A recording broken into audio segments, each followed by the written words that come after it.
Bonjour à toutes et à tous. Église conciliaire ou communauté sédévacantiste, voilà le dilemme qui est donné en somme aux catholiques d'aujourd'hui. Rester dans une église largement divisée, apostate et multifacette, qui ne professe même plus que sa religion soit la seule religion possible et dont le chef est plus la cause de division que d'une quelconque union, ou rejoindre des communautés sédévacantistes éparses, sans chef, d'origines obscures, avec des pasteurs absents du paysage religieux et ayant chacun sa façon d'appliquer la doctrine catholique dans la situation actuelle. Vous pourrez ranger les entre-deux, tels que Reconnaître et Résister, Fraternité sacerdotale Saint-Pie X et autres communautés pseudo-traditionnalistes, dans la catégorie de votre choix, cela ne change pas grand-chose. De là, des conflits interminables sur Internet où les uns attaquent les autres, s'insultent, se tournent en dérision avec une agressivité et une légèreté qui fait honte aux non-catholiques. Malgré tout, au milieu des insultes et des sarcasmes, pour qui sait se concentrer sur le fond, on trouve de nombreux arguments solides, de part et d'autre, qui démontrent la fausseté respective des adversaires. De là le ballottement constant des uns et des autres fidèles, où les uns reviennent à l'église conciliaire après avoir fait l'expérience du sédévacantisme, et les autres la quittent pour ce même sédévacantisme, ou un autre, en reconnaissant que leur aveuglement n'avait que trop longtemps duré. Que conclure ? Ce qu'il faut remarquer en premier lieu, c'est que chaque camp est focalisé sur l'attaque de l'adversaire, mais est incapable de se défendre. Le modernisme, dans l'impossibilité de justifier sa complète divergence d'avec le catholicisme de toujours, se retrouve à discréditer, dans son passé, l'Église dont il prétend être la continuité.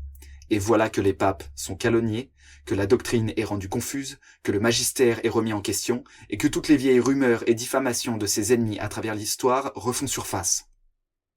Avec des alliés pareils, pas besoin d'ennemis. Le sédévacantisme, lui, est dans le déni pur et simple de ses origines. Peu importe qu'elle soit hérétique ou schismatique, professer, soi-disant, la doctrine catholique, voilà le sésame. Cela justifie tout le reste. Mais pour noyer le poisson, quoi de mieux que la fange de l'église moderniste ?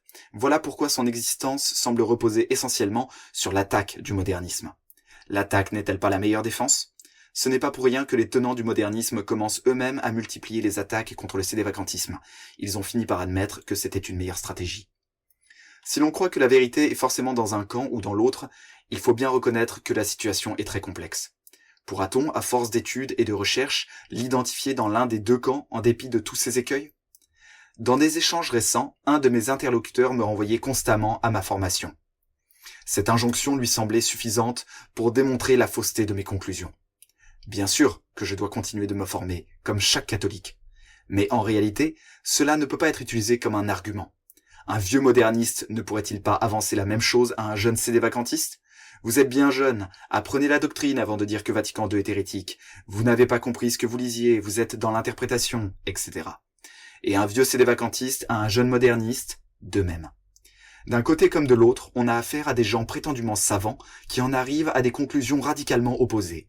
Et si l'on doit attendre de se former avant de prendre une décision, que faire dans ce laps de temps ?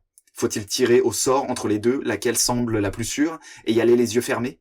Imaginez-vous un saint, un évêque ou même un prêtre vous conseiller sérieusement une telle chose au risque d'offenser gravement le Seigneur ?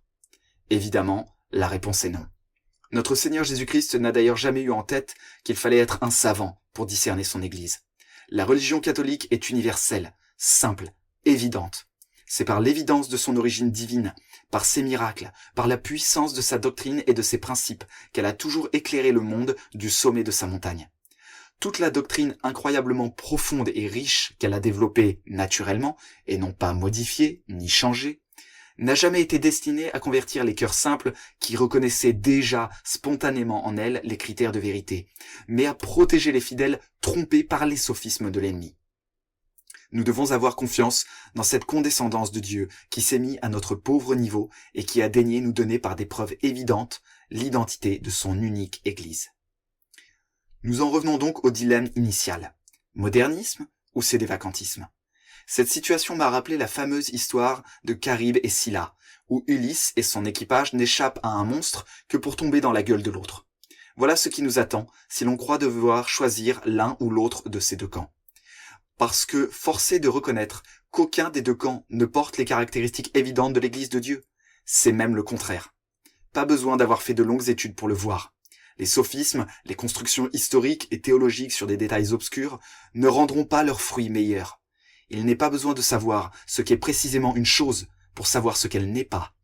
Pas besoin d'être un physicien pour savoir que le soleil n'est pas une ampoule.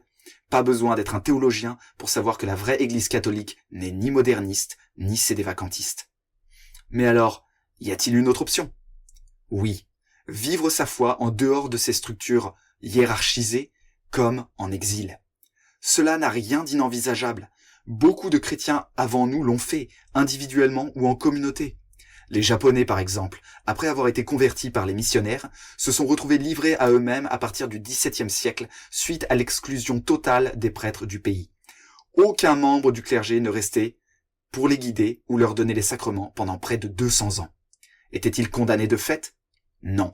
Ils ont persévéré autant que possible et avec beaucoup moins de moyens que nous n'en avons aujourd'hui.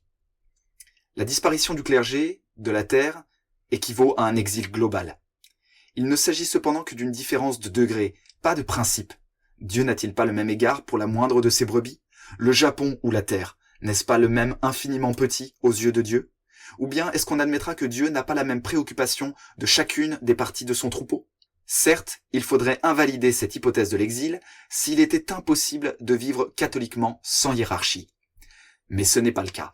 Pour rappel, selon le catéchisme du Concile de Trente, seul le sacrement du baptême est nécessaire au salut, et seul le mariage est absolument nécessaire à la poursuite de la vie en société sans péché mortel. Or, ces deux sacrements ne nécessitent pas la présence d'un prêtre. Quant au sacrement de pénitence, il est une grâce qui a été donnée pour assurer le pécheur de sa rédemption. Mais la contrition parfaite, c'est-à-dire le regret sincère de nos péchés par amour pour Dieu, nous obtient aussi le pardon de Dieu. Ainsi, il n'y a aucun obstacle pour vivre sa vie en exil, sans s'associer à un faux clergé et à de faux sacrements. Bien sûr, vivre en exil chez soi implique des efforts, des difficultés et de nombreuses imperfections. Mais il ne s'agit pas de faire ce qui nous convient, ce qui est facile ou ce qui est le plus agréable pour nous-mêmes. Il s'agit de faire ce qui convient et ce qui est le plus agréable à Dieu. Renoncer à soi-même, prendre sa croix et le suivre. Encore faut-il pour cela savoir ce que signifie prendre sa croix. Encore faut-il connaître Dieu et essayer de voir le monde de ses yeux surnaturels. Voilà ce que nous devons réellement apprendre. Voilà en quoi il faut effectivement se former. Non pas pour devenir savant, mais pour aimer Dieu conformément à sa volonté. Et pour cela, il faut aller boire directement à la source pure de la doctrine catholique. Il faut aller voir les vrais docteurs catholiques, les plus illustres et approuvés, qui nous parlent à travers les âges. Il existe une très grande quantité d'ouvrages destinés à nous encourager, nous instruire et nous conduire sur autant de sujets que la doctrine, les prières, les dévotions, les pénitences, le cycle liturgique, etc. Beaucoup sont accessibles sur Internet, dont une grande partie gratuitement. Nous devons donc faire ce choix simple mais difficile dès maintenant. Celui de la prudence, de la fidélité et de la dévotion. Celui qui est le plus sûr et qui nous assure de plaire le plus à Dieu. Sans sa grâce, évidemment, nous échouerons. Demandons donc sans cesse à notre Seigneur son aide. Demandons à sa très sainte mère d'intercéder pour nous auprès de lui, afin que nous ne nous égarions point, mais que nous persévérions sur le chemin étroit. Je ferai bientôt des vidéos sur la parfaite dévotion à la Sainte Vierge, elle qui est la mère des chrétiens. Remettons notre confiance en elle pour avoir l'espérance de plaire à notre Seigneur Jésus-Christ et de lui être conforme. Merci pour votre écoute.